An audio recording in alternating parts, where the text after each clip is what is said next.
Assalamualaikum warahmatullahi wabarakatuh. Shalom, Om Swastiastu, dan salam sejahtera. Selamat oh, belum.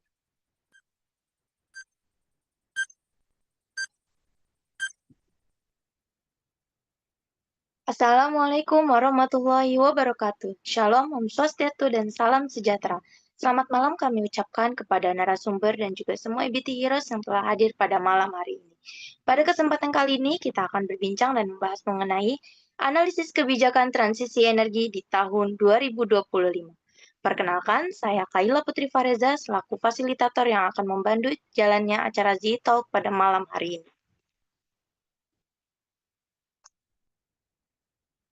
Sebelum kita lanjut ke acara utama kita pada malam hari ini, mungkin teman-teman semua bisa memberikan reaksi dengan menunjukkan bagaimana kabarnya pada malam hari ini, dengan memberikan reaksi sebagaimana emoticon yang telah kami sediakan, baik dari nomor 1 hingga nomor 6 pada kolom komentar, untuk menunjukkan antusiasme teman-teman semua pada acara pada malam hari ini.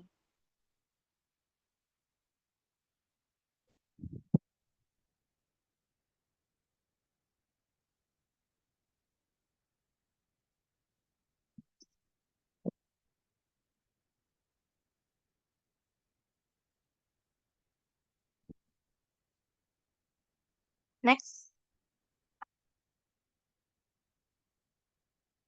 Oke, baik. EBT Heroes, sebelum kita memulai acara talk show pada malam hari ini, izinkan saya untuk memberikan beberapa rules talk show pada acara malam hari ini. Pertama, yaitu peserta wajib mengenakan pakaian bebas dan rapi, juga mengganti nama dengan format nama underscore asal instansi. Peserta juga wajib untuk menonaktifkan mikrofon dan menyalakan kamera selama acara talk show berlangsung.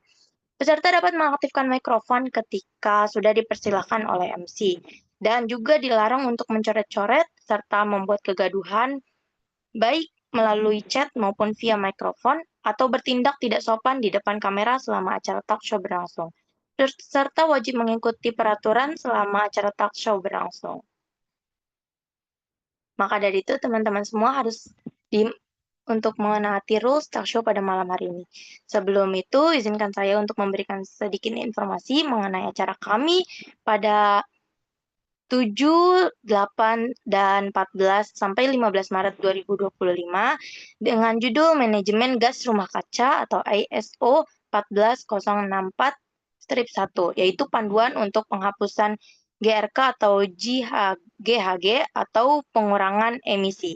Ini akan diselenggarakan dari pukul 20.30 hingga 22.30 waktu Indonesia bagian Barat secara live Zoom dengan speaker yaitu Kak Kevin Zulhab Mufais Hussein sebagai Climate Officer. Kami juga menyediakan sertifikat karbon yang bisa teman-teman lihat di sini dan juga bisa scan barcode yang telah kami sediakan untuk informasi-informasi lainnya. Jangan lupa untuk stay on di Instagram, Facebook, LinkedIn, maupun Pinterest kami, dan juga follow kami sebagai social network. Dengan mencari @zona_ebt, maka akan langsung muncul platform kami, dan silakan follow untuk tidak ketinggalan informasi-informasi berikutnya. Dan teman-teman EBT Heroes juga jangan lupa untuk membagikan cerita selama mengikuti ZI Academy melalui video yang teman-teman record semenarik dan sekreatif mungkin yang kemudian dapat diupload dengan Instagram dan kemudian meng-hashtag kami di @zona_ebt dan jangan lupa dan pastikan kamu sudah follow Instagram Zona EBT serta sudah join grup WhatsApp untuk dapat hadiah menarik lainnya untuk 3 peserta yang akan kami umumkan di grup WhatsApp maupun di Instagram. Pemenang akan diumumkan melalui yang sudah saya siapkan tadi, serta jika ada pertanyaan dapat menghubungi official WhatsApp Zona EBT di nomor yang tertera. Oke, baik. Untuk langsung ke acara selanjutnya, saya serahkan kepada moderator, yaitu kepada Kak Nariswari Nurjaman, yang beliau juga merupakan Akademi Associate dengan asal instansi dari Think Policy. Waktu dan tempat saya persilahkan. Terima kasih banyak Kak Kayla. atas waktunya dan selamat petang rekan-rekan EBT Heroes. Suara saya bisa kedengeran kan ya? Bisa Kak, jelas. Um, Sebelumnya terima kasih banyak sudah menghadirkan Think Policy di sini dan juga sebuah kehormatan untuk saya bisa satu panel dengan ISR dan juga Ember. Di sini ada Kak Sabrina dan juga Kak Bintang. Jadi topik hari ini kita akan banyak membahas tentang transisi energi, di antaranya pengantar, evaluasi kebijakan dan tantangan implementasi, solusi dan akselerasi, potensi kolaborasi, dan juga penutup. Kepada Kak Bintang dan juga Kak Sabrina, apakah sudah ada di sini? Sudah. Selamat datang. Um, Halo. Oke, mungkin sebelum buka, saya buka dulu dengan pantun kali ya, biar rileks. Matahari bersinar di kala pagi, di musim hujan juga kemarau. Mari diskusi transisi energi untuk Indonesia yang lebih hijau. Nah, untuk pembukanya, untuk Kak Sabrina dan Kak Bintang, bagaimana Kakak memaknai transisi energi dan bagaimana perkembangan transisi energi di Indonesia hingga saat ini, Kak? Kan kita memang sudah ada target 23% energi terbarukan tahun 2025 dan net zero 2060. Nah, menurut Kakak, bagaimana sih pemaknaannya dan bagaimana pencapaian kita saat ini? Mungkin Kak Sabrina, boleh dimulai, Kak? Ya, makasih banyak Mbak Nariswari buat pertanyaannya. Mungkin sebelum saya menjawab pertanyaan pertama dari Mbak Nariswari, mungkin saya mau kenalin sedikit tentang organisasi yang saya representasikan hari ini. Jadi organisasi kami namanya Ember, itu merupakan organisasi non-profit think tank yang bergerak di bidang riset transisi ketenaga listrikan dan juga gas metan dari tambang batu bara. Nah, organisasi kami ini sebenarnya organisasi internasional, jadi basisnya itu di UK London.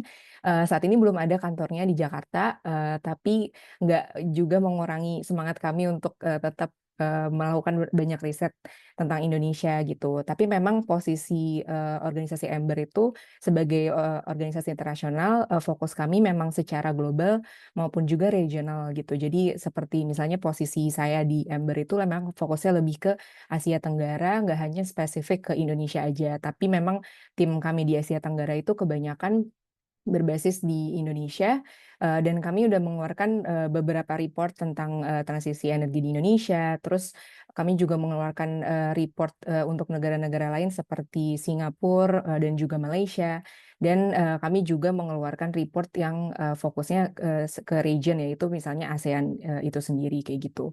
Nah, mungkin balik ke pertanyaan ya Mbak Nariswari ya tentang apa sih transisi energi dan bagaimana perkembangannya di Indonesia. Mungkin saya bisa cerita sedikit juga tentang perkembangan transisi energi di ASEAN dulu secara umum. Jadi dari report yang kami luncurkan sekitar bulan Oktober tahun lalu, kami menemukan beberapa highlights yang cukup penting gitu tentang perkembangan transisi energi di Asia Tenggara khususnya.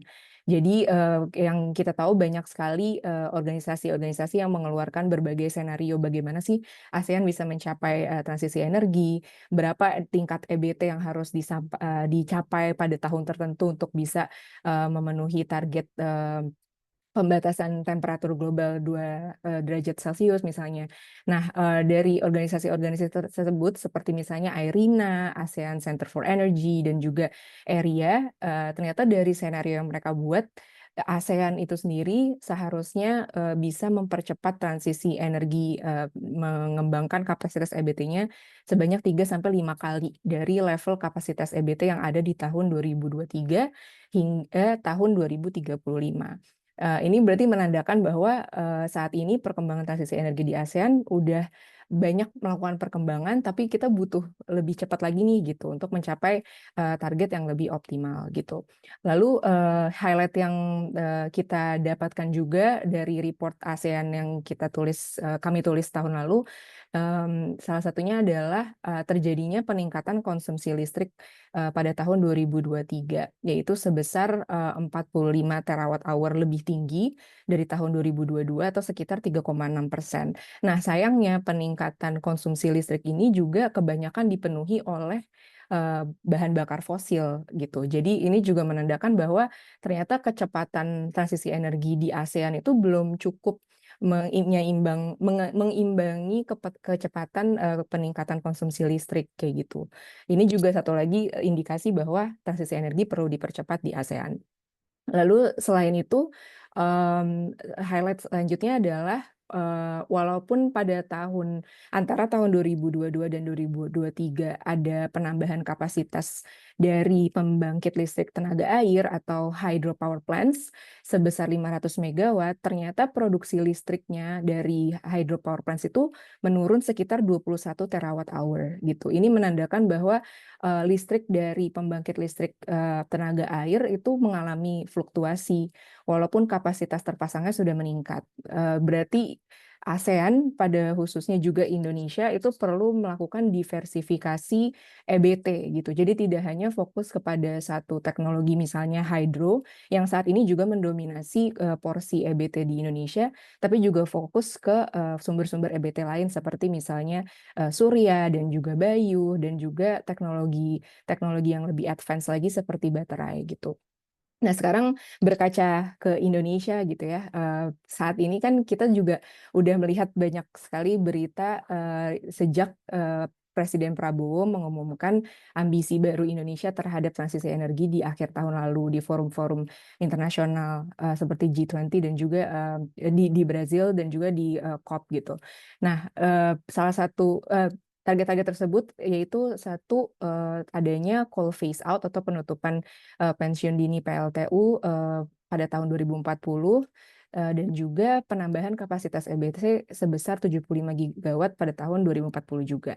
Nah, ini merupakan suatu kejutan ya gitu karena jarang sekali Indonesia menunjukkan ambisi transisi energinya di forum internasional dan ini merupakan kejutan yang baik gitu karena menunjukkan optimisme bahwa Indonesia punya keseriusan dan punya niat untuk mengembangkan transisi energi ini gitu.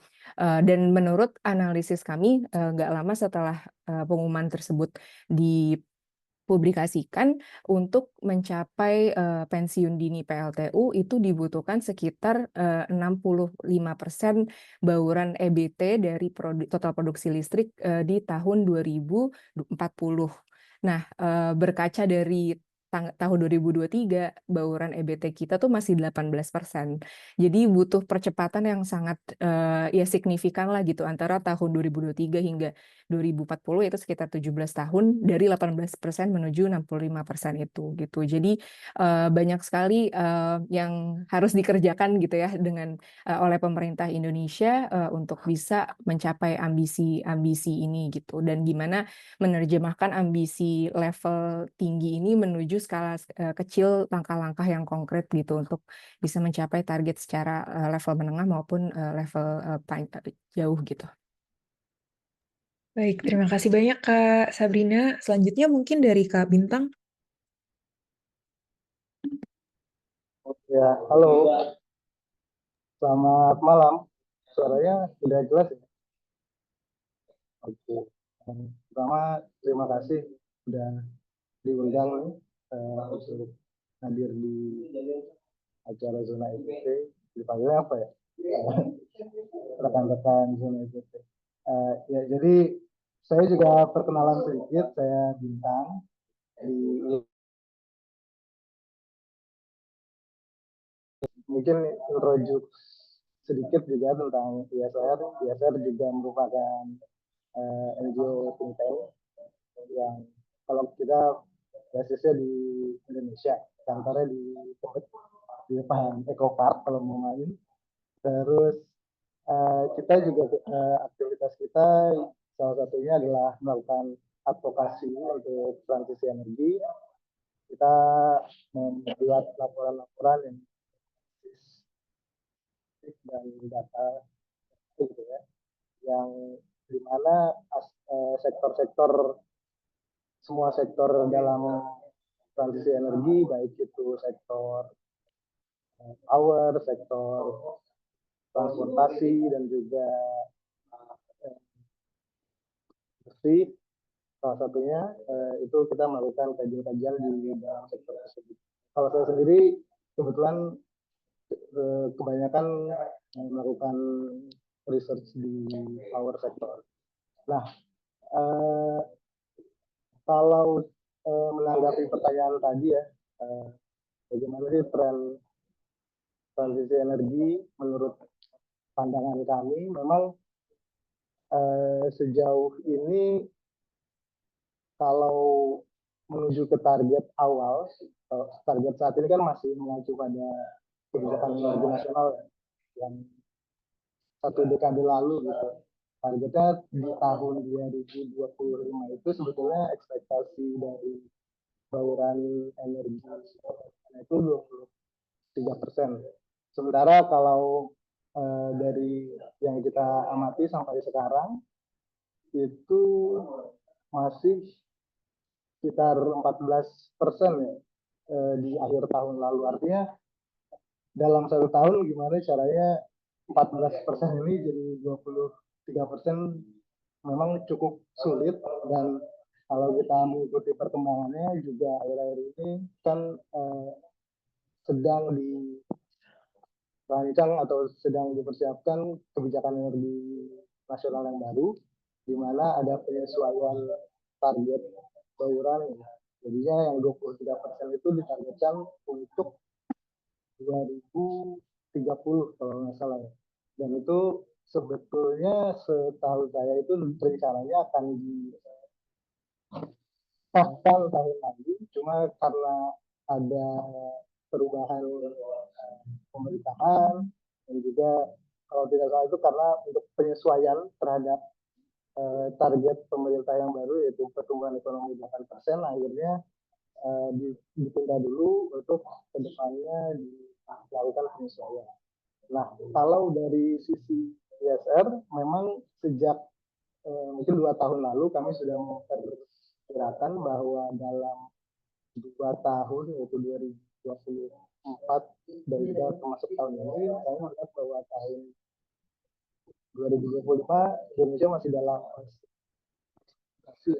Nah, kita tahu bahwa apa kebijakan dan juga di sektor energi ini masih dalam proses revisi, di mana seperti PEN, RUN, RUKN itu kan termasuk RUU EBET juga ya, yang diperkirakan tahun ini baru kan. Jadi memang masih dalam proses artinya baik dari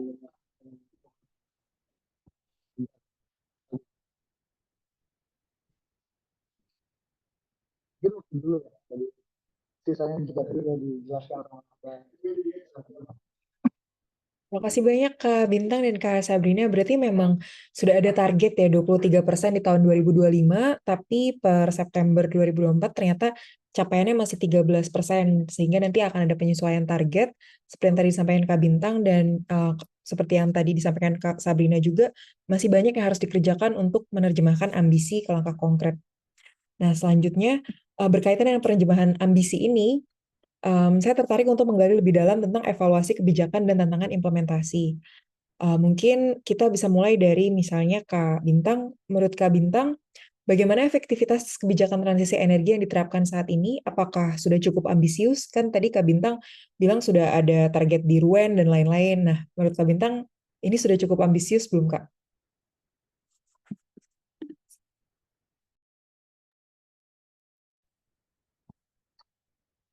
saya tidak mulai sudah ambisius atau tidak, tapi saya rasa kita nggak hanya fokus ke seberapa ambisius gitu, tapi seberapa tepat sih kebijakan yang sudah ada dan yang sedang direncanakan gitu.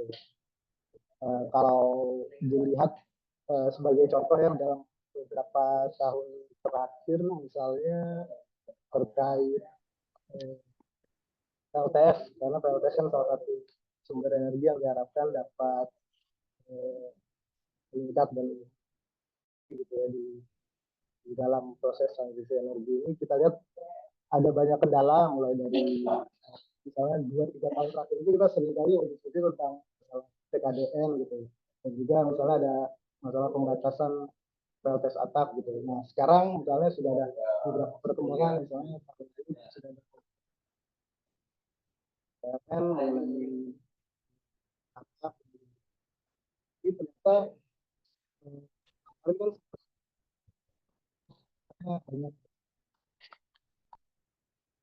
besar ya yang kita, saya dengar juga ternyata beberapa UMKM itu nggak bisa langsung dikerjakan karena misalnya eh, proses impor, ada proses impor yang lama, artinya eh, belum sepenuhnya efektif gitu ya. Misalnya harusnya kan kalau biar cepet di dalam negeri sudah siap juga misalnya industrinya. Nah itu salah satu bentuk yang saya lihat eh, kebijakan itu efektif atau tidaknya seperti itu. Dan kalau dilihat dari yang kebijakan yang ada sekarang, termasuk di pemerintahan yang baru ini, kalau saya lihat yang relatif ambisius itu kan misalnya adalah target kenaikan blending biodiesel ya dari B35.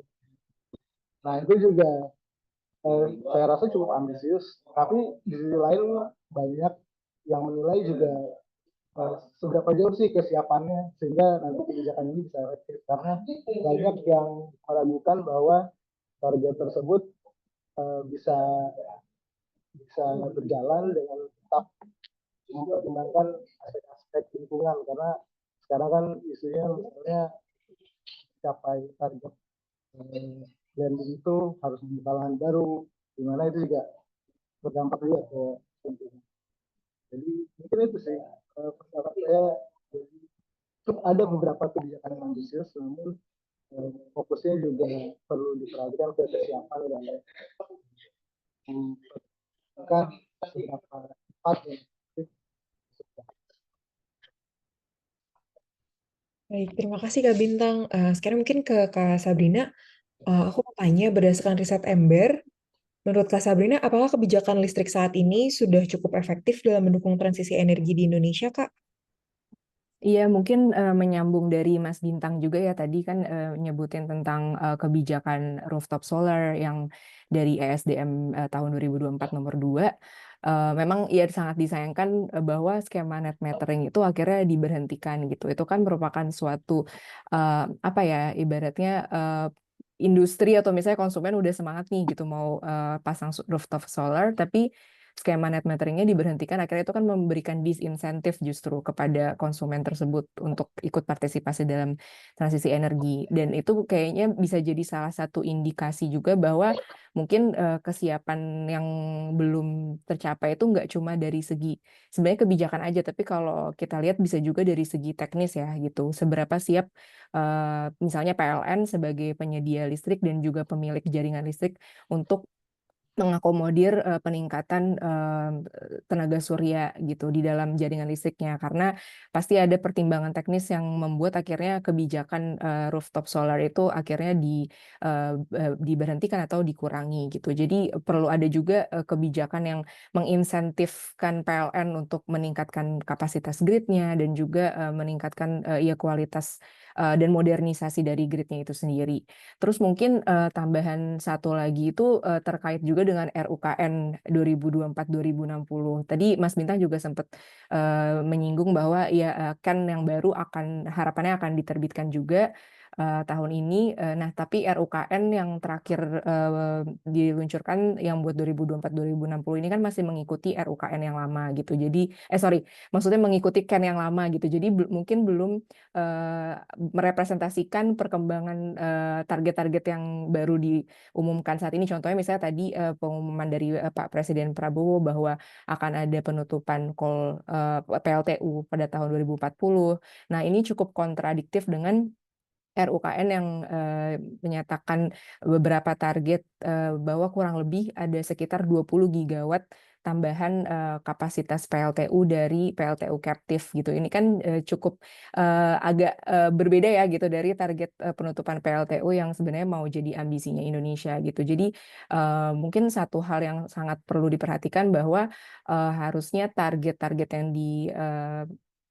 yang dirancang pemerintah itu tidak hanya memasukkan target listrik yang tersambung dengan jaringan PLN, tapi juga listrik-listrik off-grid atau di luar jaringan PLN seperti tadi PLTU captive dari industri, karena nilai ini sangat besar gitu, 20 gigawatt tambahan PLTU itu akhirnya dapat meningkatkan produksi listrik dari PLTU yang puncaknya itu baru terjadi di tahun 2037 gitu.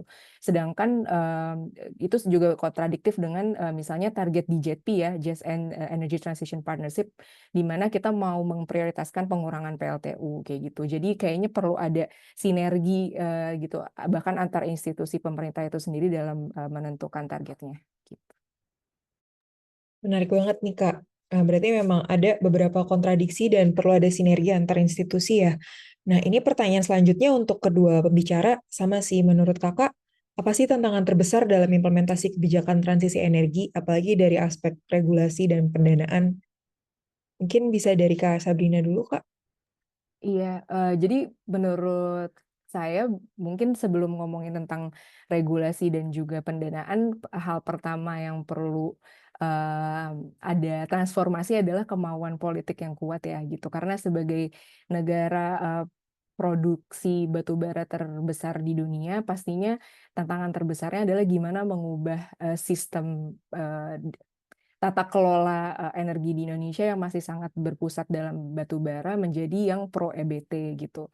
Jadi yang kita lihat ya, karena kebijakan pro EBT ini yang masih kurang konsisten, itu bisa didasari dengan karena kurangnya mungkin kemauan politik yang kuat dari pemerintah gitu untuk melakukan transisi energi ini gitu. Jadi karena kemauan politik ini pun akhirnya akan berdampak ke ya udah seberapa konsisten kebijakan yang ada, lalu pada akhirnya kebijakan yang tidak konsisten ini membuat investor pun akhirnya jadi mundur atau kurang percaya diri untuk melakukan bisnis di Indonesia gitu kan. Apalagi jika kita melihat dari perspektif yang lebih lebar ya, misalnya di ASEAN itu sendiri banyak sekali negara-negara tetangga kita yang transisi energinya jauh lebih cepat gitu dibandingkan Indonesia.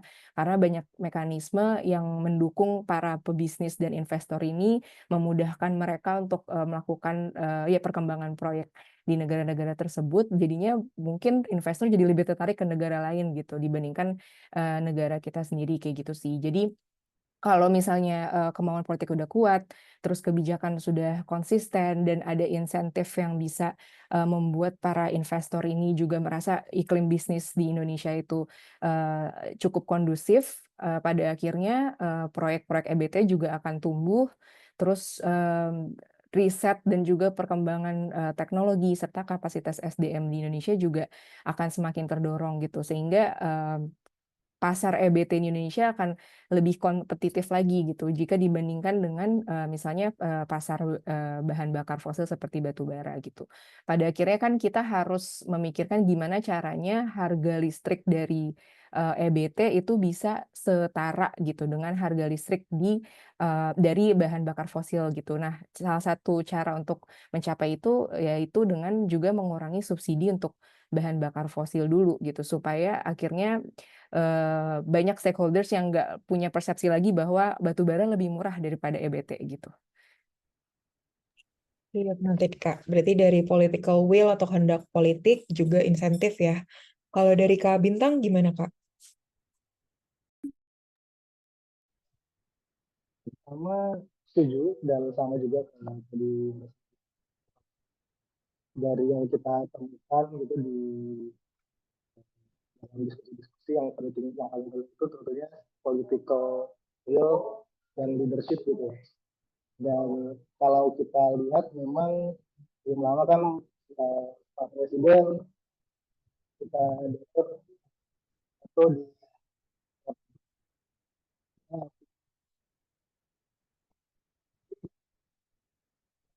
kita juga dengar misalnya menterinya atau di dalam pemerintahan juga ada yang nggak konsisten, misalnya dia bilang, oh Amerika aja keluar dari Paris Agreement, kenapa Indonesia enggak gitu. Itu kayak contoh konsistensi yang perlu diperkuat gitu ya kalau komitmen di pemerintah. Kita juga melihat di beberapa dokumen perencanaan yang baru, kalau RUKN kan tahun lalu sudah keluar ya, Desember atau seperti yang Mbak Sabrina bilang, mungkin masih mengacu ke CAN yang lama. Jadi kalau kita bandingkan di dokumen perencanaan yang baru pun antara RUKN dan draft CAN itu masih kita lihat masih ada disparitas beberapa targetnya. Misalnya kalau di RUKN itu target emission reduction di tahun 2060 itu 2 kali lipat atau kalau tidak salah 2 kali lipat. Artinya dalam dokumen perencanaan pun masih ada disparitas ini.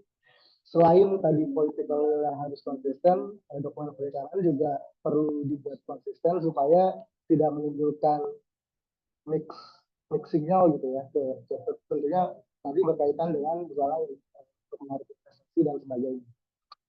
Itu terkait dengan political will. Lalu saya juga mau menambahkan ada tantangan juga. Tadi Mbak Sabrina sempat mention juga terkait dengan harga energi terbarukan itu ya. Itu juga salah satu yang selalu kita dorong di YSR bahwa kita perlu membuat playing field antara existing fossil fuel energi gitu, tarifnya, harganya sebanding renewable itu kompetitif dengan tarif fossil fuel gitu ya. Nah selain itu juga saya melihat ada di YSR kami melihat bahwa ada beberapa inflasi juga yang perlu disesuaikan karena menurut kami kesiapan regulatory framework itu juga penting dan saat ini masih banyak yang ada gapnya gitu ya. Contohnya misalnya kalau kita lihat dalam perencanaan atau proyeksi ke depan gitu, kita kan akan banyak mengadopsi variabel renewable energy (VRI) gitu ya. Dan untuk mengakomodasi VRI itu kan ada beberapa kondisi secara teknis yang perlu dipersiapkan juga. Nah itu salah satunya misalnya regulasi terkait grid code. Grid code yang ada misalnya belum menyesuaikan dengan proyeksi ke depannya. Kalau misalnya ada kesesuaian kan misalnya sudah dicantumkan untuk setiap hari perlu disiapkan energi storage sekian persen gitu, dan sebagainya. Itu juga masih missing. Juga untuk meningkatkan keekonomian kan kita perlu buat revenue mechanism atau skema-skema yang bisa membuat energi terbarukan itu kompetitif gitu ya. Nah itu yang kita lihat belum ada tuh, misalnya perjanjian jual beli listrik itu kan masih mengacu ke pembangkit-pembangkit yang konvensional gitu. Sementara kalau kita lihat di beberapa negara yang lebih dulu gitu mengadopsi renewable energy atau apalagi VRI dengan skala yang lebih besar itu kan ada beberapa mekanisme atau skema yang dibuat misalnya kayak ancillary service market dan sebagainya. Nah itu setahu saya juga saat ini masih dalam proses perumusan ya. Nah itu salah satu juga yang saya lihat tantangan dari segi regulasi yang masih perlu banyak dikejar sejak yang ada saat ini. Iya, terima kasih banyak Kak. Jadi memang kalau di kebijakan publik itu kan ada 3 aspek elemen utama ya, ada kehendak politik, kemampuan teknis, kesediaan pendanaan, itu semuanya juga penting ya di transisi energi ini. Dan selanjutnya aku tertarik untuk membahas lebih dalam tentang solusi dan akselerasi transisi energi nih Kak. Tadi kan kita banyak membahas tentang misalnya kerangka regulasi dan implementasi, tapi aku ingin tanya ke kakak-kakak, kira-kira kalau menurut kakak, teknologi dan inovasi apa yang sebenarnya paling berpotensi mempercepat transisi energi di Indonesia? Mungkin bisa dari Kak Bintang dulu, Kak. Punten, Kak. Ini Kak Bintang tadi tuh agak putus-putus. Kayaknya beberapa peserta bilang, mungkin mikrofonnya ada bisa tes lagi, Kakak. Oke, kalau gitu ya jawab Kak Sabrina dulu. Saya reconnect dulu. Ya, sip. Silakan Kak Sabrina.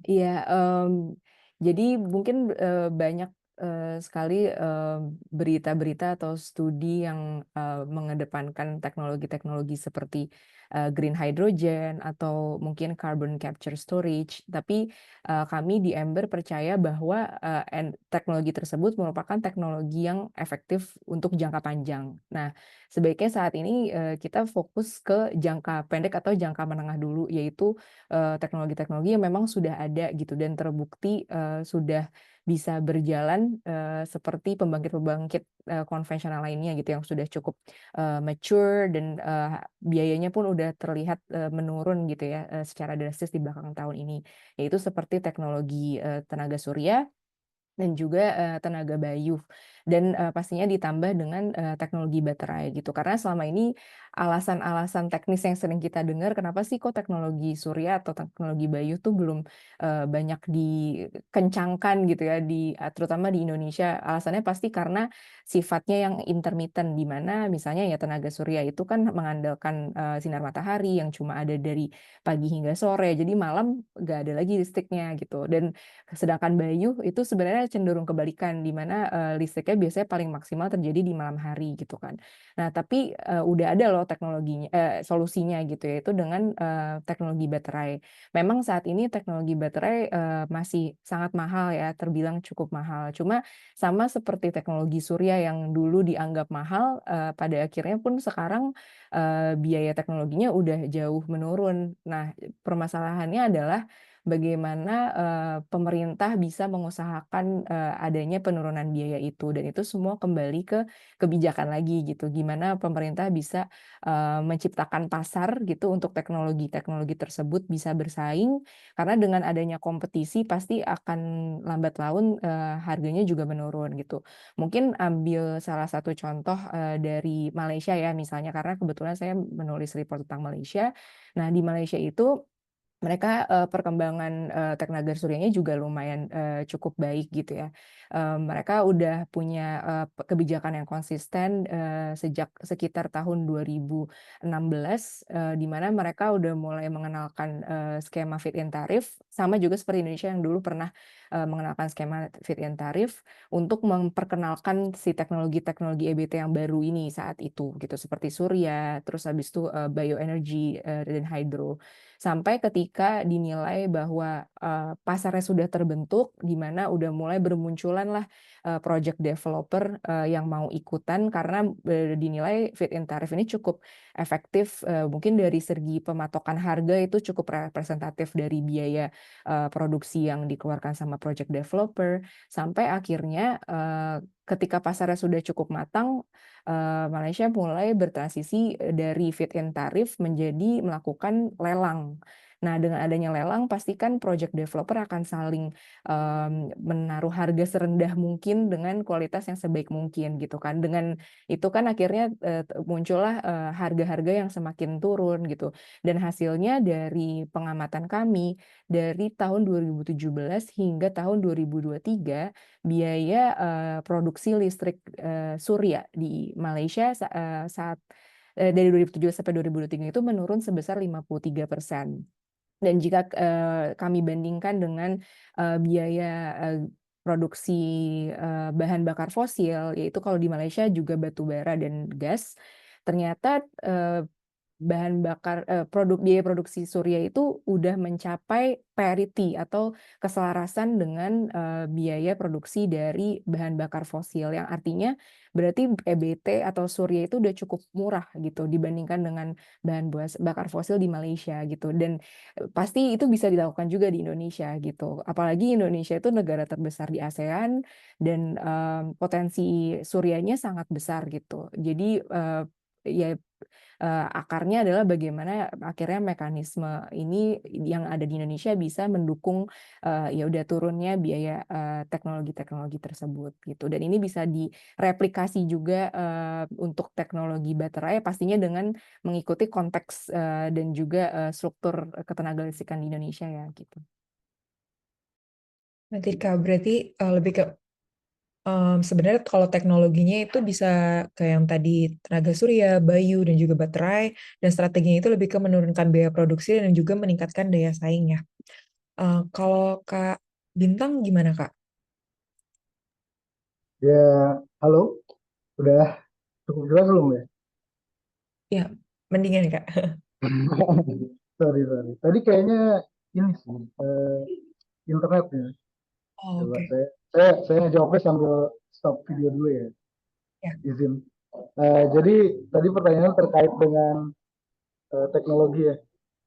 ya, Setuju kalau dalam jangka waktu dekat, saya rasa VRI terutama PLTS itu bisa jadi teknologi yang menjadi solusi ya, karena dibandingkan dengan pembangkit yang lain, kita tahu lead time atau proses konstruksinya itu relatif jauh lebih cepat dibanding yang lain.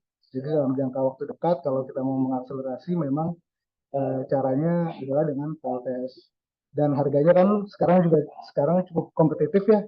Tinggal di mana kita bisa mencari balance dengan kalau PLTS itu ditambahkan dengan storage system, bagaimana caranya harga sistemnya itu keseluruhan masih bisa tetap kompetitif. Sekarang saya rasa juga sudah cukup banyak teknologi baterai yang murah ya, dan mungkin dalam 2 atau 3 tahun mulai banyak alternatif dari lithium battery kayak sodium battery gitu ya, dan itu nggak lama lah sudah eh, akan meningkatkan keekonomian dari renewable. Nah, kalau untuk jangka panjang, saya lihat ada potensi untuk pemanfaatan hidrogen ya, karena hidrogen itu nggak cuma berguna untuk sektor ketenaga listrikan, tapi juga bisa dimanfaatkan di sektor-sektor lain kayak transportasi, industri juga membutuhkan hidrogen. Jadi mungkin biarpun misalnya diperkirakan keekonomiannya itu baru akan cukup di tahun 2035, 2040, tapi kan kita harus menyiapkan ekosistemnya dulu nih di Indonesia. Mungkin diskusi atau perencanaannya bisa mulai dari sekarang. baik. Terima kasih banyak Kak Bintang Nutir. Jadi untuk jangka pendek kita bisa melihat ke PLTS, yang jangka panjang bisa dengan hidrogen juga, tapi nggak hanya di um, sektor energi, tapi juga bisa transportasi dan industri ya. Aku ada satu pertanyaan lagi sebelum nanti aku lempar ke floor kalau teman-teman ada pertanyaan. Jadi selanjutnya lebih ke dampak sosial dan kolaborasi internasional. Nah, kan Indonesia nih sedang berada dalam masa bonus demografi ya. Jadi ada dari tahun 2020 sampai 2030. Pertanyaannya lebih kepada bagaimana sih kebijakan transisi energi ini dapat menciptakan peluang kerja dan tetap meningkatkan kesejahteraan masyarakat. Mungkin bisa dari Kak Bintang dulu. Ya, kalau secara penyerapan lapangan kerja, saya rasa udah cukup banyak gitu ya studi-studi yang melakukan kajian terkait dengan pada proses transisi ini, apakah ada opportunity untuk penyerapan lapangan kerja atau justru malah mengurangi serapan tenaga kerja, karena kan yang sebelumnya bekerja pada sektor energi gitu ya, yang selama ini didominasi oleh fosil energi, harus harus berhenti gitu. Nah, tapi kan dalam kajian-kajian tersebut terbukti bahwa untuk kapasitas yang sama gitu ya, misalnya dalam pembangkit listrik, itu serapan kebutuhan akan tenaga kerjanya itu lebih tinggi untuk sebagian besar dari pembangkit energi terbarukan. Dan selain dari pembangkit listrik gitu ya, kita lihat juga ada opportunity untuk penyerapan tenaga kerja di industri eh, energi terbarukan itu sendiri, kayak komponen-komponen eh, turbin angin gitu ya, komponen-komponen modul surya. Di situ juga ada potensi penyerapan lapangan kerja. Jadi memang selain dari target-target itu yang sudah kita set, perlu juga memang kesiapan sumber daya manusia, di mana eh, perlu nih mulai dari sekarang kita, pemerintah terutama, untuk menyiapkan reskilling dan upscaling gitu ya. Itu untuk yang eh, orang-orang yang sudah bekerja terutama untuk orang-orang yang sudah bekerja di industri energi gitu ya. Jadi bagaimana yang selama ini mereka mengoperasikan PLTU misalnya, mereka juga memiliki pemahaman bagaimana cara mengoperasikan misalnya PLTA dan sebagainya. Tapi selain juga dari pekerja yang sudah ada di dalam bidang energi, kita lihat juga yang perlu diperhatikan adalah tadi kan dampak sosial juga perlu diperhatikan ya. Kalau saya pernah misalnya berkunjung ke PLTU di Kalimantan gitu ya. Jadi selain pekerja di PLTU-nya, di sekitar areanya itu juga kita lihat ada warung, uh, ada orang yang jual souvenir, jual snack gitu ya.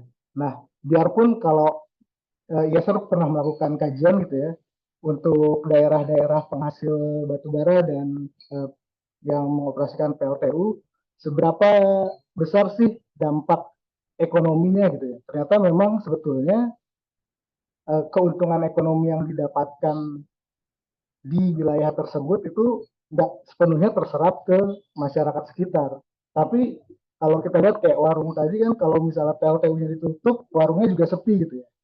Jadi memang dampak sosial dan ekonominya juga perlu diperhatikan ke daerah-daerah yang selama ini bergantung kepada industri energi fosil.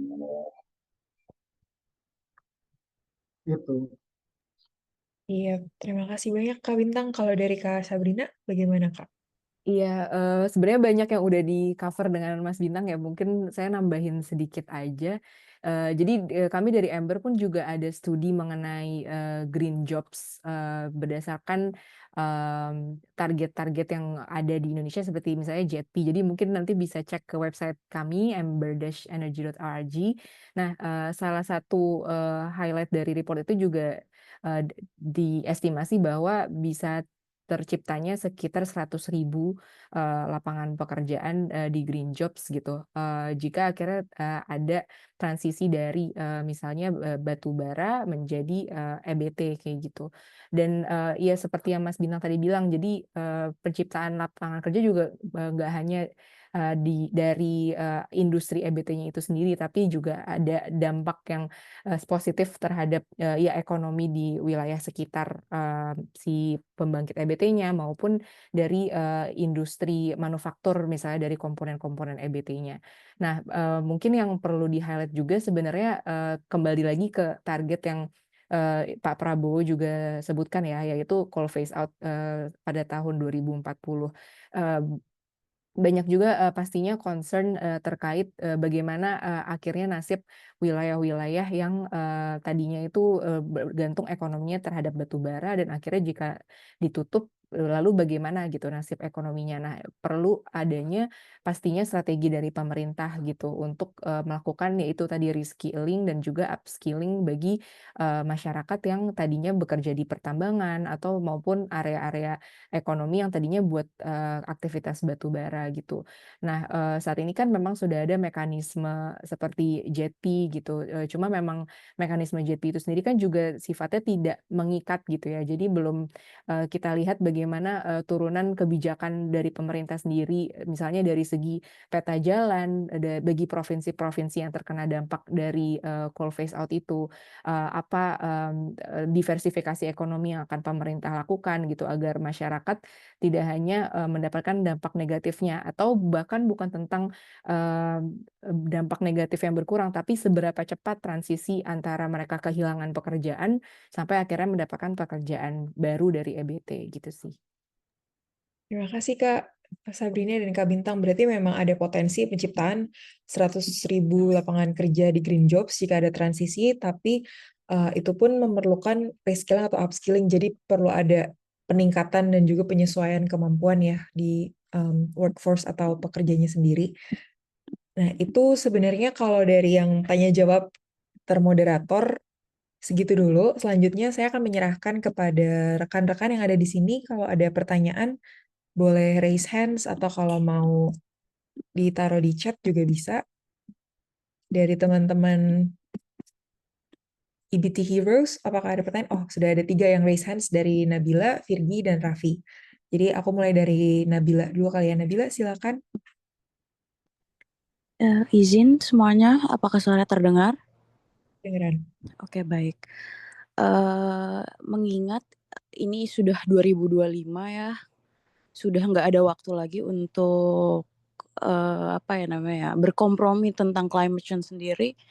Melihat aktor saat ini yang hanya bergerak, ini pendapat saya ya, saat ini yang bergerak untuk hanya aktor negara yang bergerak untuk menjalankan komitmen. Nah, buktinya hanya beberapa nggak beberapa sih, maksudnya hanya seperti contohnya Kementerian SDM yang diberi beban, nggak diberi beban sih, pengen di-highlight aja banyak egosentris di saat climate change ini membutuhkan kerjasama pentahelix. Solusi apa yang sekiranya dapat diberikan oleh narasumber terkait hal tersebut, mengingatkan kita dituntut untuk saling kerjasama antar aktor pusat, aktor daerah, dan ini isunya masih hanya tersentral dan ya tahu sendiri kan kadang instansi punya ego masing-masing. Itu sih intinya, mungkin segitu kakak. Terima kasih. Terima kasih Kak Nabila. Mungkin dari Kak Sabrina dan Kak Bintang. Mungkin nggak ada jawaban yang straightforward ya buat pertanyaan itu, lumayan kompleks. Mungkin Mas Bintang bisa jawab lebih baik. Cuma menurut saya itu akhirnya kembali ke kepala negara ya, Pak Presiden Prabowo, bagaimana bisa mensinergikan antar instansi pemerintah ini, antar kementerian untuk akhirnya bisa satu suara, satu visi gitu. Sama tadi yang udah kita bahas juga kan ya, bagaimana adanya disparity antara target misalnya dari tadi RUKN dengan misalnya statement Pak Prabowo yang baru aja tahun lalu, atau bahkan dengan RUPTL juga yang sampai saat ini belum keluar gitu. Adanya gap antara target EBT yang mereka rancang gitu.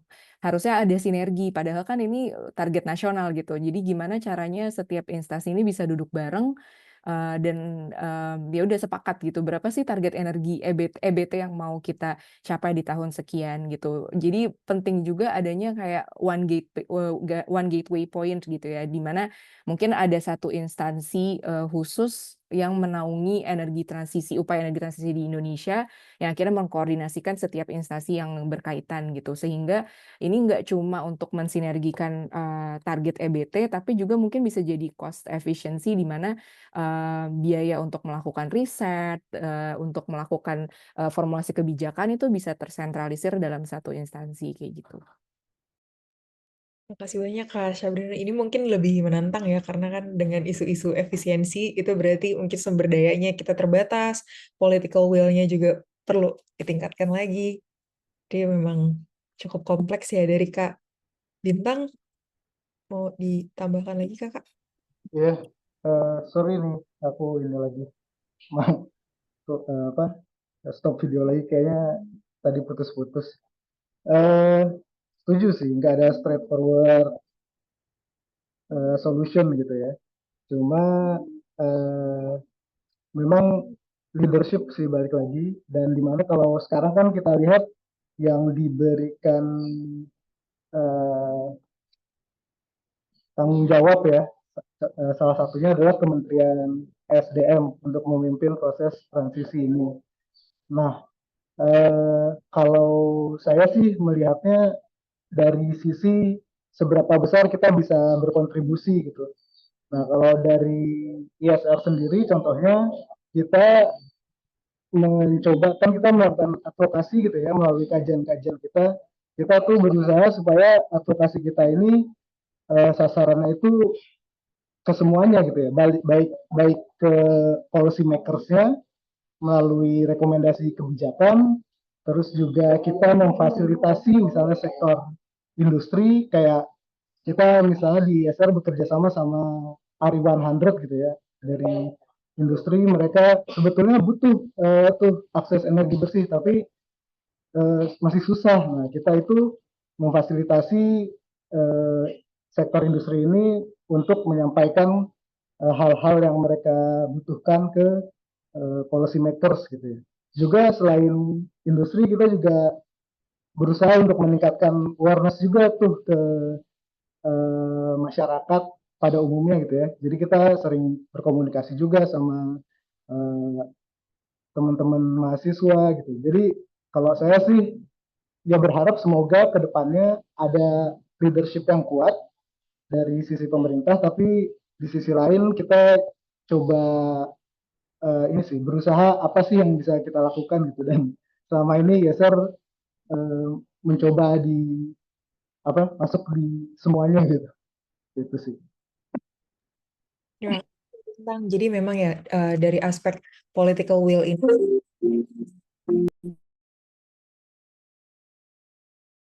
meningkatkan political will itu memang perlu ada kerjasama tidak hanya dengan pihak pemerintah tapi juga industri dan juga meningkatkan komunikasi dan koordinasi dengan komunitas. Kalau dari Kak Nabila, apakah ada tanggapan lagi Kak atau cukup? Cukup Kak, terima kasih atas jawabannya Kakak narasumber. Ya, terima kasih Kak. Selanjutnya ada Kak Raffi Ahsya Sejati. Silakan Kak Raffi, waktu di Sebelumnya terima kasih Kak atas kesempatannya. Perkenalkan dengan saya Raffi. Mungkin saya belum bisa mengaktifkan nih ya Kak, backgroundnya saya belum download tadi gitu. Sebelumnya terima kasih atas diskusi forum yang begitu menarik ya Kak, dari yang dibahas. Mungkin agak sedikit melenceng ya yang ingin saya tanyakan, akan tetapi di forum yang luar biasa ini saya rasa akan disayangkan kalau tidak saya tanyakan begitu ya. Jadi saya sebetulnya seorang mahasiswa yang juga tergabung begitu di organisasi lingkungan yang dinamakan SRI begitu ya, atau Society Renewable Energy gitu. Nah, sebetulnya sebagai seorang mahasiswa saya menemukan berbagai macam case di lapangan begitu, bahwasanya berbagai macam pandangan skeptis begitu antara masyarakat kita dan pejabatnya. Karena kita tahu bahwasanya Indonesia surplus listrik, bahkan PLN rugi. Akan tetapi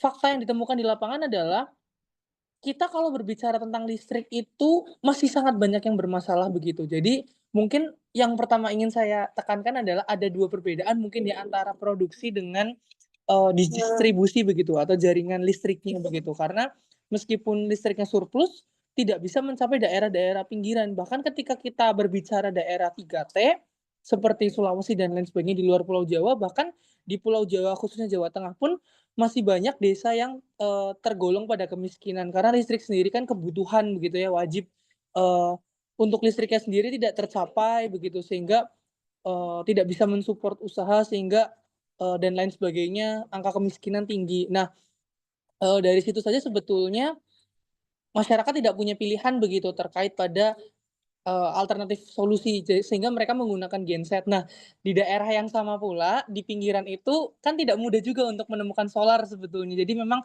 yang paling win-win solution itu adalah energi terbarukan. Nah, akan tetapi di Indonesia ini kan tadi sudah dibilang juga Kak, bahwasanya Indonesia ini adalah negara yang spesialisasinya itu unik begitu. Ketika kita berbicara tentang matahari, kita tidak bisa langsung menggunakan patokan atau benchmark seperti Australia atau Cina yang memang kalau kita lihat di peta itu lebih merah begitu. Kita di sini iklimnya pancaroba, sering mendung. Begitu pula dengan air yang memang hanya pada daerah tertentu. Ketika kita berbicara tentang angin juga mungkin hanya ada di daerah pesisir saja yang lebih potensial begitu. Sehingga memang Indonesia ini tantangannya besar sekali. Terlebih kalau kita tadi mau berbicara baterai, untuk operasional saya rasa masih belum cukup terjangkau meskipun sudah sangat canggih begitu.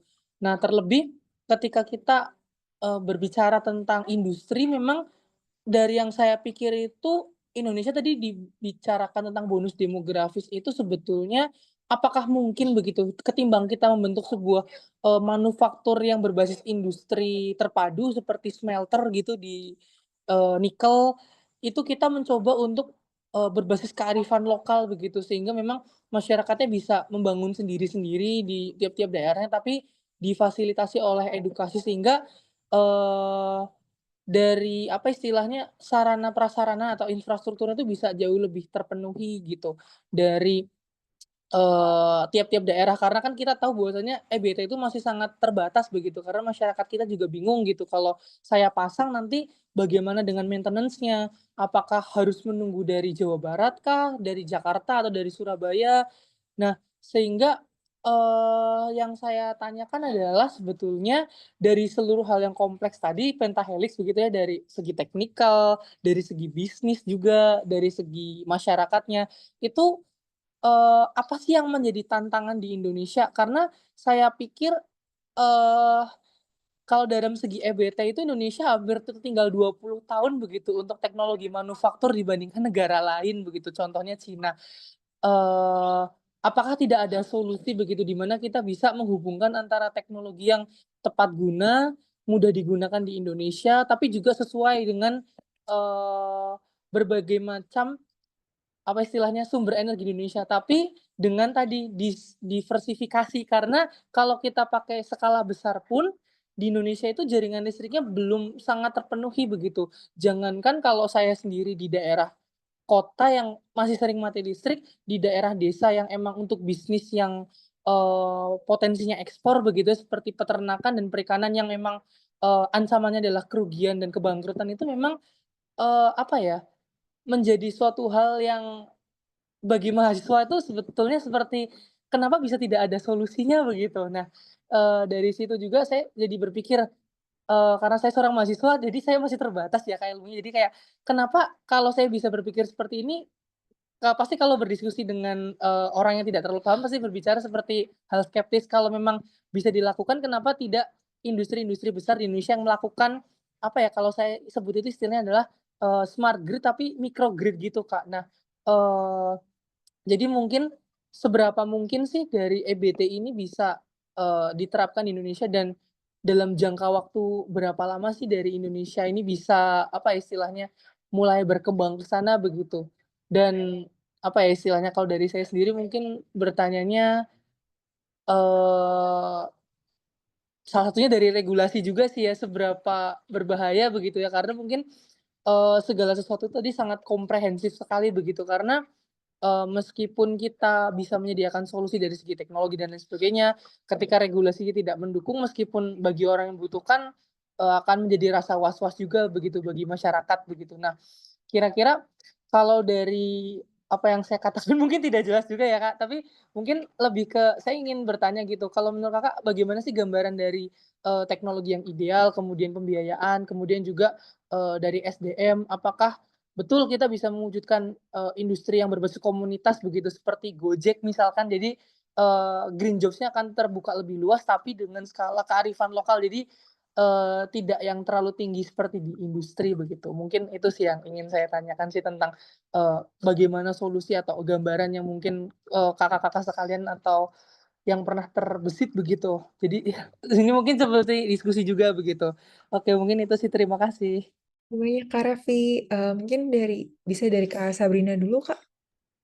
Iya, makasih Mas Raffi buat pertanyaannya. Itu menarik sekali ya, karena ini juga hal yang sangat penting gitu untuk memprioritaskan aksesibilitas listrik di daerah-daerah terpencil gitu. Memang sayangnya dengan adanya penyediaan listrik hanya satu dari PLN, sangat sulit secara teknis ya untuk mewujudkan misalnya ekspansi jaringan listrik, dari kota besar menuju, daerah terpencil.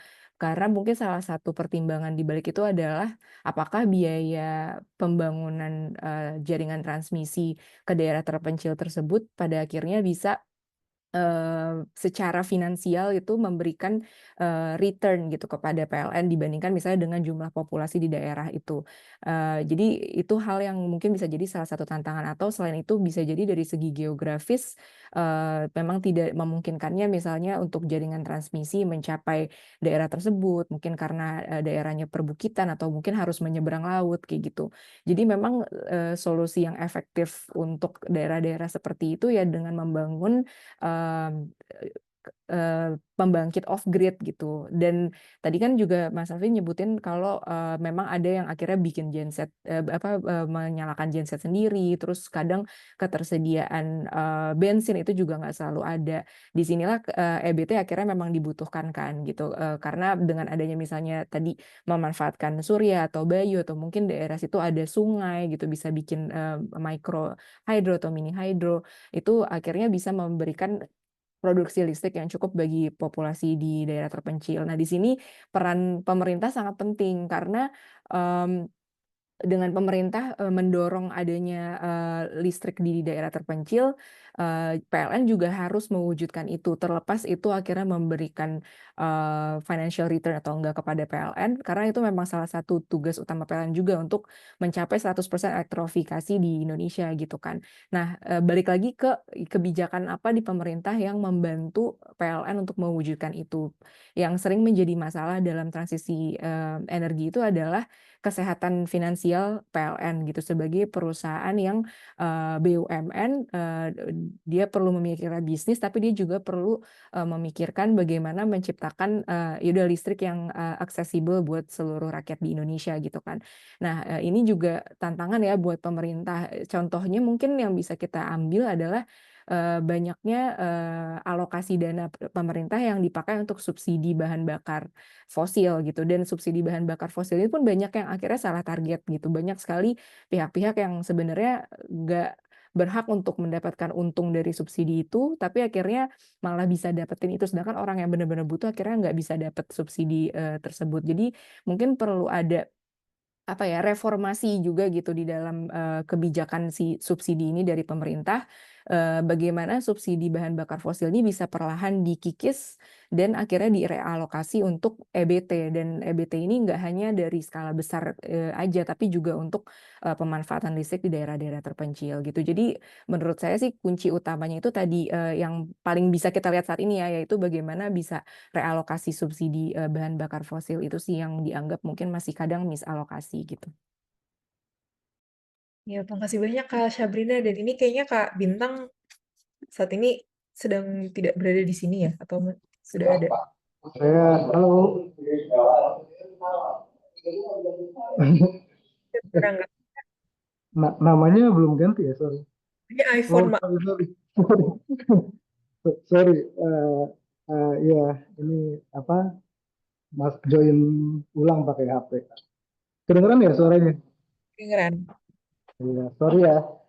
Tadi pertanyaannya, menjawab pertanyaan yang tadi itu saya dengarnya sampai ada nggak sih solusi yang kerakyatan gitu ya dari Mas Raffi apa siapa tadi ya? Iya, Mas. Dan Betul, Kak. iya, Mas Raffi tadi juga kayaknya udah cukup paham gitu ya, kondisi di kita tuh seperti apa, tantangannya seperti apa. Jadi bingung gitu ya, gimana sih solusinya gitu. Memang kalau yang saya lihat gitu ya, sebetulnya memang tantangannya itu cukup besar dan unik gitu ya. Karena pertama misalnya terkait dengan supply demand tadi dibahas. Sebetulnya saya juga sebelumnya kan kita ada masalah oversupply karena kebanyakan bangun PLTU gitu ya. Tapi sebetulnya sekarang diperkirakan justru udah butuh lagi nih. Maksudnya demandnya sudah lebih diperkirakan akan lebih tinggi dari supply-nya, bahkan bisa defisit gitu ya. Nah itu sebetulnya bisa jadi opportunity juga sebenarnya untuk meng-push gitu ya, mem-push pengembangan renewable. Dan memang Indonesia kan unik ya, karena negara kepulauan. Artinya kalau misalnya di Pulau Jawa itu surplus listrik, di Papua belum tentu ada listriknya gitu ya. dan sumber energinya pun beda-beda ya kan. Ada misalnya kalau untuk di Sumatera kita punya banyak hidro, sementara di pulau lain belum tentu ada. Nah, sebetulnya kalau kita saat ini sih saya rasa beberapa policy makers gitu ya sudah cukup memahami tantangan dan opportunity masing-masing. Memang yang menjadi kendala itu adalah prosesnya yang kadang cukup lama gitu. Artinya kita udah tahu nih, oh kalau misalnya di Pulau Jawa memang kita nggak bisa mengandalkan sumber energi yang akan memakan lahan yang terlalu luas karena misalnya harga tanahnya lebih mahal gitu. Nah, masing-masing wilayah itu sebetulnya memang perlu ada approach yang berbeda-beda gitu. Jadi itu sih kalau ditanya apakah ada solusi yang bisa mencakup itu, ada sebetulnya. Sebagai contoh misalnya yang ISR sudah lakukan itu kita coba mengembangkan peta jalan net zero untuk Bali dan juga Nusa Penida ya. Jadi sekarang itu masih dalam proses untuk yang peta jalan Bali net zero. Sebelumnya kita sudah bikin studi peta jalan net zero Nusa Penida. Nah, di Nusa Penida ini kan unik juga. Misalnya kita punya sumber daya energi matahari, tapi misalnya butuh baterai yang besar supaya bisa 100% RI gitu ya.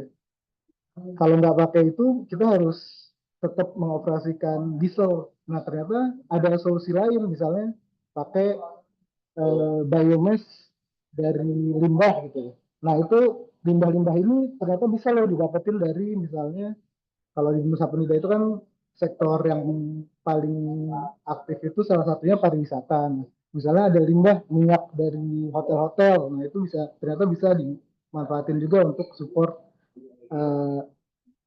sistem di daerah tersebut. Itu sih.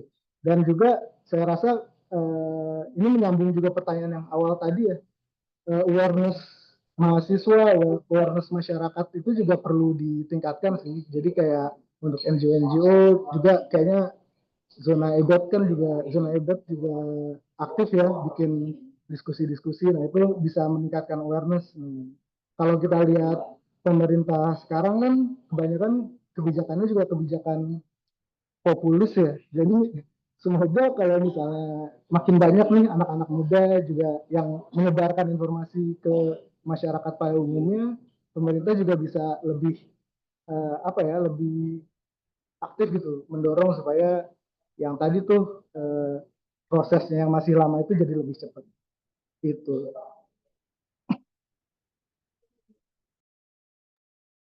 Noted. Terima kasih Kak. Berarti memang tidak ada solusi yang sifatnya one size fits all ya. Jadi di tatanan wilayah itu disesuaikan dengan konteks daerahnya masing-masing juga. Kita masih ada 2 tangan yang terangkat di sini. Jadi aku mau undang Kak Virgi Muhammad Arif. Silakan Kak.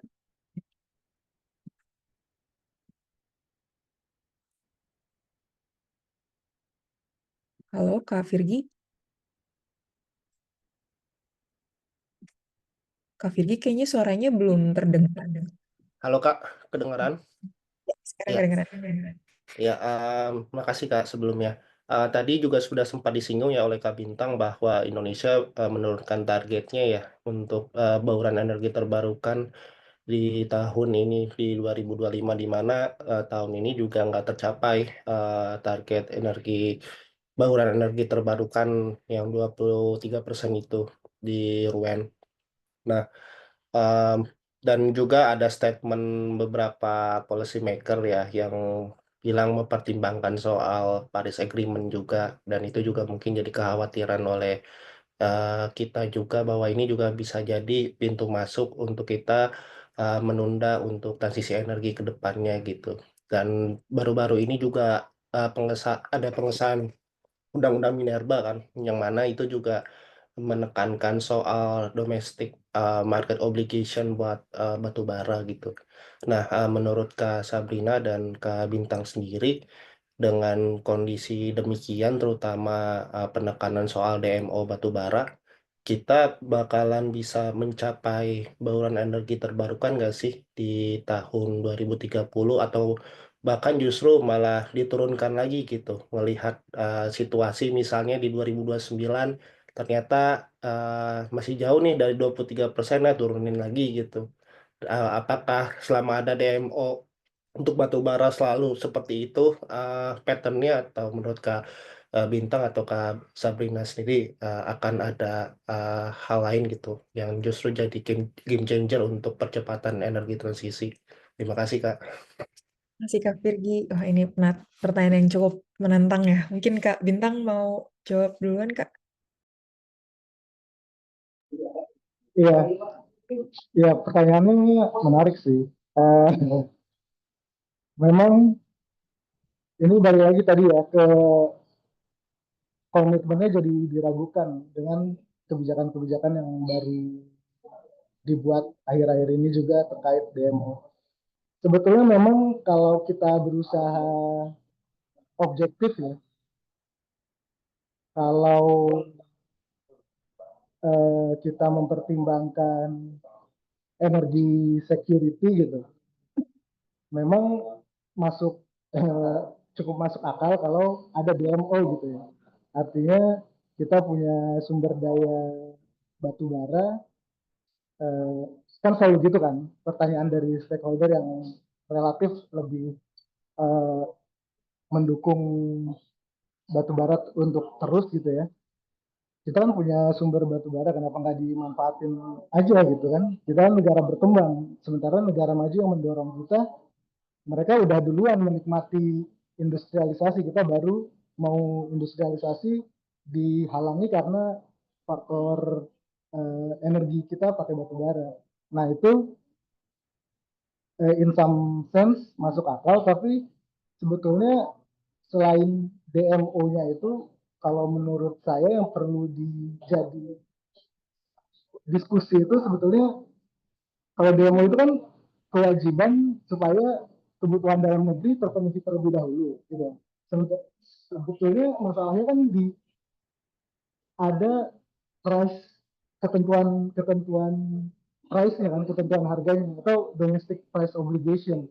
Nah, inilah yang kalau menurut saya juga mungkin lebih sering dibahas DMO-nya, padahal kalau menurut saya gitu pribadi, price-nya ini yang perlu juga lebih sering didiskusikan.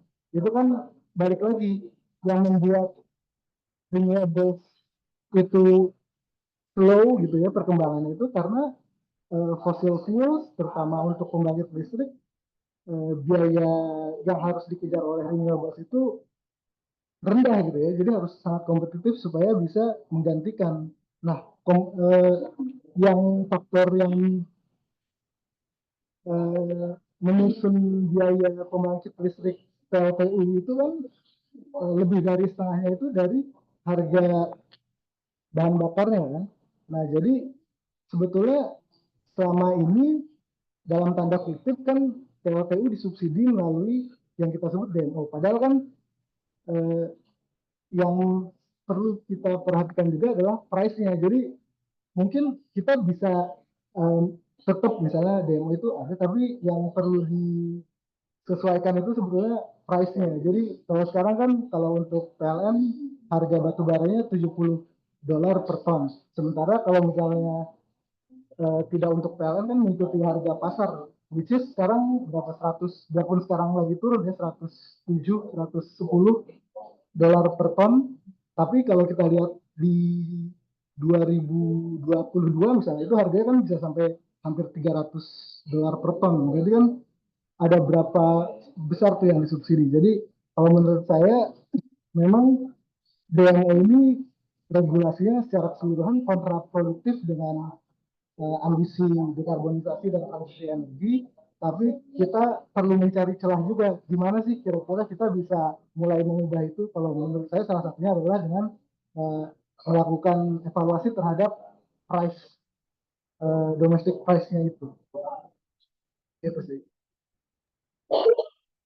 Terima kasih Kak Bintang. Dari Kak Sabrina, Iya, ada saya setuju juga sih dengan Mas Bintang ya, ini berkaitan juga dengan poin saya sebelumnya terkait ya udah pengikisan subsidi bahan bakar fosil gitu secara gradual, di mana ya kita harus membuat level playing field yang sama gitu antara EBT dengan bahan bakar fosil sehingga EBT punya peluang untuk bersaing gitu secara biaya dengan bahan bakar fosil.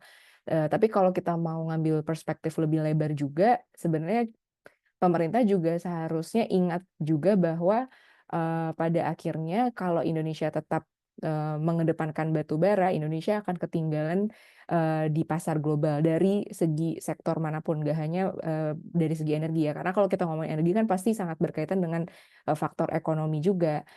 Contohnya misalnya gini, tadi kan saya sempat menyinggung bahwa akan ada penambahan lebih dari 20 gigawatt PLTU captive gitu. Dan asal dari demand PLTU captive ini pasti dari industri kan gitu. Dan kebanyakan mungkin juga dari misalnya industri nikel yang pada akhirnya juga berujung ke critical minerals untuk EBT gitu. Nah, pasti yang perlu diperhatikan adalah gimana caranya pemerintah juga menciptakan suatu standar bagi industri manapun itu yang cukup energy intensive gitu.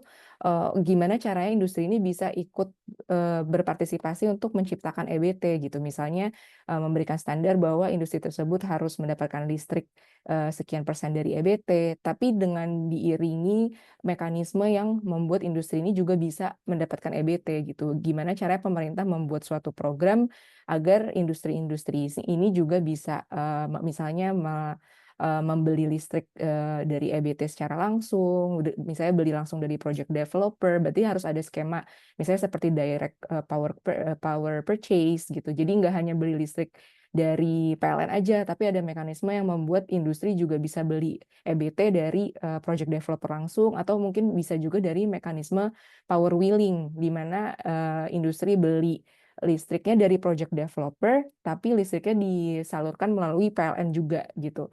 Jadi banyak sekali sebenarnya opsi-opsi mekanisme yang bisa menurunkan demand gitu dari si batu bara gitu. Dan kenapa Indonesia harus mengutamakan ini? Karena semakin lama juga semakin banyak industri ataupun komersial yang mengutamakan EBT gitu. Karena pada akhirnya di era globalisasi ini supply chain companies yang ada di Indonesia atau ASEAN secara keseluruhan itu merupakan bisnis-bisnis yang berkaitan juga dengan global brands.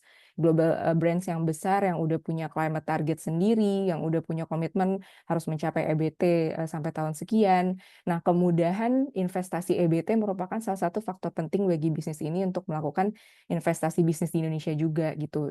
Mungkin kalau teman-teman juga aware, ada juga bisnis data center, misalnya seperti di Singapura itu kan udah banyak sekali pusat data dari brand-brand besar seperti Google, Microsoft, atau Meta gitu, di mana mereka juga punya standar EBT yang tinggi. Dan kenapa mereka misalnya memilih negara-negara seperti Singapura atau bahkan Malaysia dan juga Thailand. Indonesia pun salah satu negara yang punya banyak bisnis data center ya, tapi salah satu pertimbangan mereka juga bagaimana kemudahan mendapatkan EBT gitu untuk akhirnya bisa investasi di negara tersebut. Dan akhirnya itu berkaitan kan dengan economic growth, target 8% GDP ini gitu. Jadi ya itu sih salah satu faktor penting yang pemerintah juga harus sadar gitu. Terima kasih banyak Kak Sabrina dan Kak Bintang. Ini terakhir ada Kak Felix yang masih raise hands, jadi mungkin kita bisa undang Kak Felix juga ya. Silakan Kak. Halo, selamat malam. Selamat malam Mas Bintang, Kak Sabrina. Pertama saya mau mengucapkan terima kasih dulu. Kebetulan saya baca cukup banyak reportnya Mas Bintang dan Mbak Sabrina juga. Terima kasih sudah meningkatkan kualitas diskusi energi terbarukan di Indonesia. Selamat malam juga untuk Mbak Nariswari. Agak kaget, kayak nggak expect ketemu alumni PPI Cambridge juga di sini. Selamat malam, Kak. Pertanyaan saya itu mulai efektif pagi ini ya. Kita tahu kontrol PLN dan Pertamina bergeser dari Kementerian BUMN sekarang jadi ke Danantara. Kira-kira menurut Mas Bintang dan Mbak Sabrina, akan ada efeknya nggak sih ini untuk progres transisi energi Indonesia ke depannya? Apakah kira-kira kita bisa expect gebrakan tertentu atau akan business as usual aja? Ya, terima kasih. Terima kasih Kak Felix. Ya, silakan Kak. Mungkin Kak Sabrina. Oke, pertanyaannya sangat menarik nih dari Mas Felix. Mungkin ya pada akhirnya kembali lagi ke political will ya, gitu. Jadi kalau melihat dari arah kebijakan sekarang itu kan memang sangat kontradiktif antara misalnya undang-undang yang mau dibuat dengan pernyataan terhadap ambisi transisi energi gitu ya. Kalau misalnya ya political will-nya masih sangat sentral terkait ya fossil fuel gitu kan. Ya khawatirnya akhirnya investasi yang didapatkan dari ya profit-profit BUMN ini juga dialokasikan ke arah yang sama gitu, misalnya mengedepankan fossil fuel gitu. Cuma ya balik lagi sih tadi dengan statement yang saya bilang sebelumnya gitu, pemerintah juga harus sadar bahwa demand akan energi terbarukan itu juga mau nggak mau pasti akan datang gitu dari para ya investor global dan juga mungkin kayak development banking yang pada akhirnya kita pasti butuhkan gitu dana suntikan dana dari mereka gitu. Jadi sekarang bagaimana pemerintah bisa memposisikan diri secara strategis untuk mengikuti ya demand global ini bahwa ya EBT itu tetap harus diutamakan gitu seiring dengan berjalannya misi pemerintah yang ingin energy security gitu. Pada akhirnya EBT juga bisa kok gitu energy security tergantung kemauannya aja gitu. Ini terima kasih Kak Sabrina. Kak Bintang, mau menambahkan Kak? Ya, pertanyaannya cukup up to date gitu ya. Jadi kita juga saat ini, saya pribadi sih, karena di ISR juga kita belum mendiskusikan kira-kira kita melihat Danantara ini pengaruhnya ke transisi energi itu akan seperti apa, itu kita belum melakukan kajian. Tapi kalau saya pribadi melihatnya cukup menarik ya, karena ini kayak pemerintah lagi suka untuk, kalau yang saya lihat ini tolong dikoreksi ya kalau salah, Mas Sabrina. Salah satu objektif dari dibentuknya Danantara ini kan supaya misalnya salah satunya nilai buku yang selama ini terpencar-pencar di BUMN-BUMN ini bisa dijadikan satu gitu ya, dan harapannya bisa ke depannya untuk menarik investasi. Dan selain itu juga kan Danantara bisa, kalau tidak salah, dividen-dividen BUMN ini nantinya akan dikelola oleh Danantara gitu ya. Salah satu perbedaan dengan ada atau tidaknya Danantara. Nah, sebelumnya kan juga sebetulnya pemerintah juga punya regulasi yang apa, devisa ya, devisa tambang juga harus disimpan dulu di Indonesia. Nah itu kan sama ya, jadi kayak menghimpun cash gitu ya, menghimpun dana supaya bisa diinvestasikan untuk kepentingan strategis Indonesia. Nah pertanyaannya kan, kepentingan strategisnya ini akan seperti apa ke depannya? Kalau kita lihat dari profilnya, kemungkinan kan akan banyak digunakan untuk hilirisasi. Nah, balik lagi, untuk hilirisasinya ini kita akan memilih jalur yang akan banyak masih menggunakan PLTU kah atau gas gitu, atau kita udah mulai banyak berinvestasi ke renewable energy yang ke depannya saya rasa akan lebih banyak edit value-nya untuk industri dalam negeri kita. Karena kan tadi juga sempat dibahas kalau multinational companies yang menggunakan listrik atau menggunakan energi di Indonesia kan salah satu pasar terbesarnya kan adalah pasar ekspor. Sementara di ekspor kita punya carbon border tax dan sebagainya. Jadi mudah-mudahan Danantara ini dengan orang-orang yang memutuskannya bisa lebih mempertimbangkan faktor renewables gitu untuk mengelola BUMN yang sekarang ada di bawah Danantara. Terima kasih Kak Bintang. Dari Kak Sabrina, gimana Kak? Tadi saya udah nanggepin.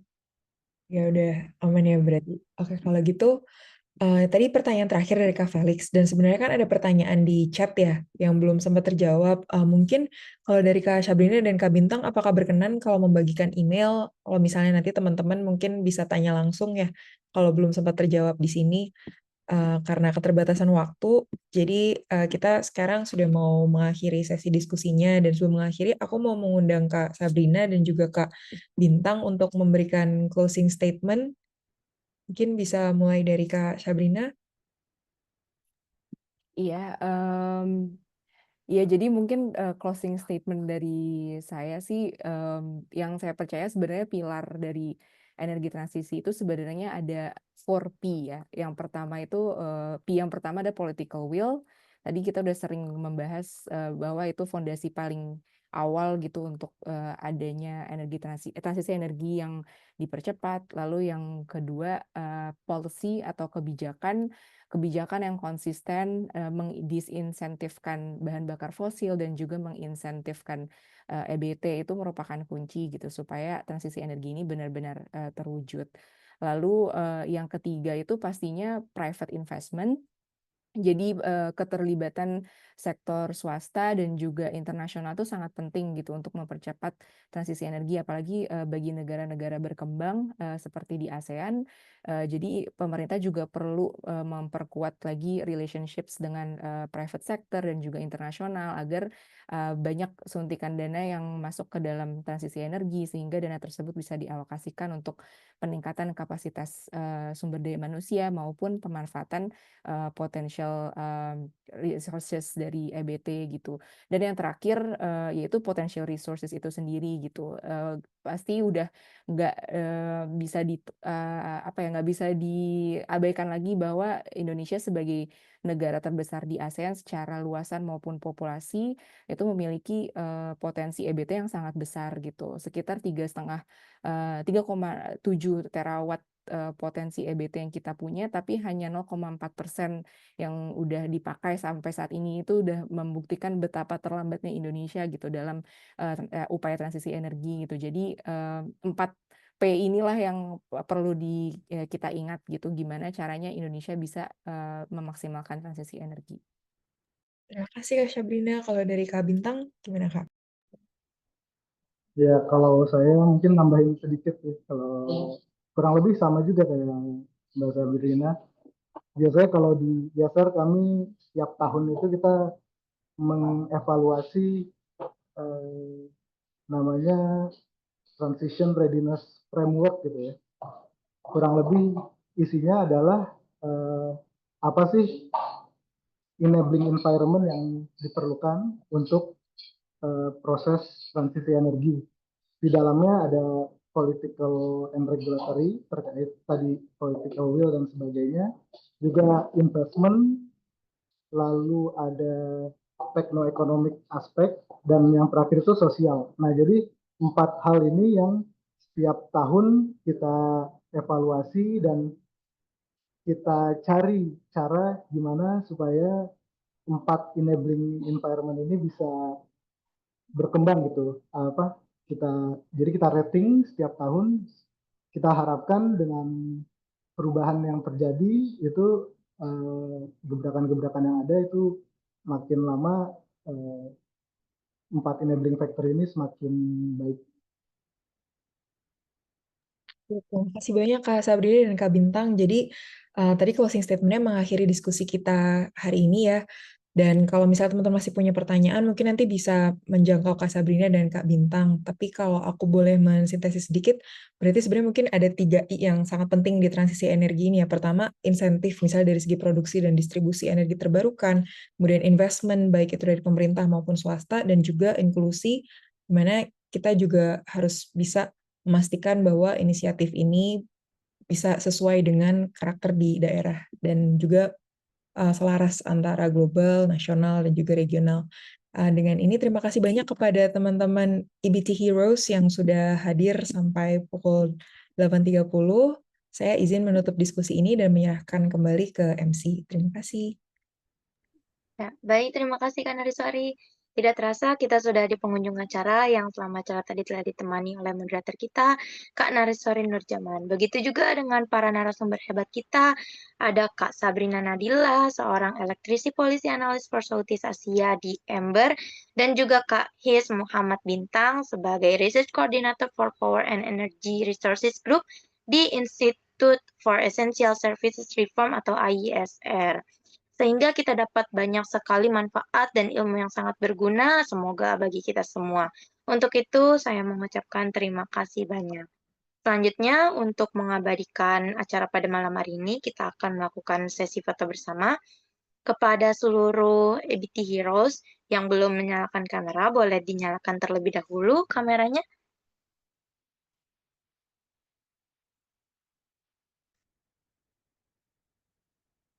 Oke, baik. Teman-teman semua boleh on kamera dulu. Baik, kita akan melakukan sesi foto bersama. 3, 2, 1. Oke, baik. Terima kasih. Dengan demikian berakhirlah sudah Talk pada malam hari ini dengan judul Analisis Kebijakan Transisi Energi di tahun 2025 yang diselenggarakan oleh Zona EBT. Kami mengucapkan terima kasih banyak kepada seluruh EBT Heroes yang telah mengikuti acara pada malam hari ini dari awal hingga akhir acara. Kami juga mengucapkan mohon maaf sebesar-besarnya apabila terdapat salah kata, salah perbuatan, atau salah segala sesuatu yang kurang berkenan di hati teman-teman semua. Akhir kata, saya Kaila Putri Fareza selaku fasilitator pada malam hari ini pamit undur diri. Selamat malam dan wassalamualaikum warahmatullahi wabarakatuh. Waalaikumsalam warahmatullahi wabarakatuh. Baik, terima kasih semua.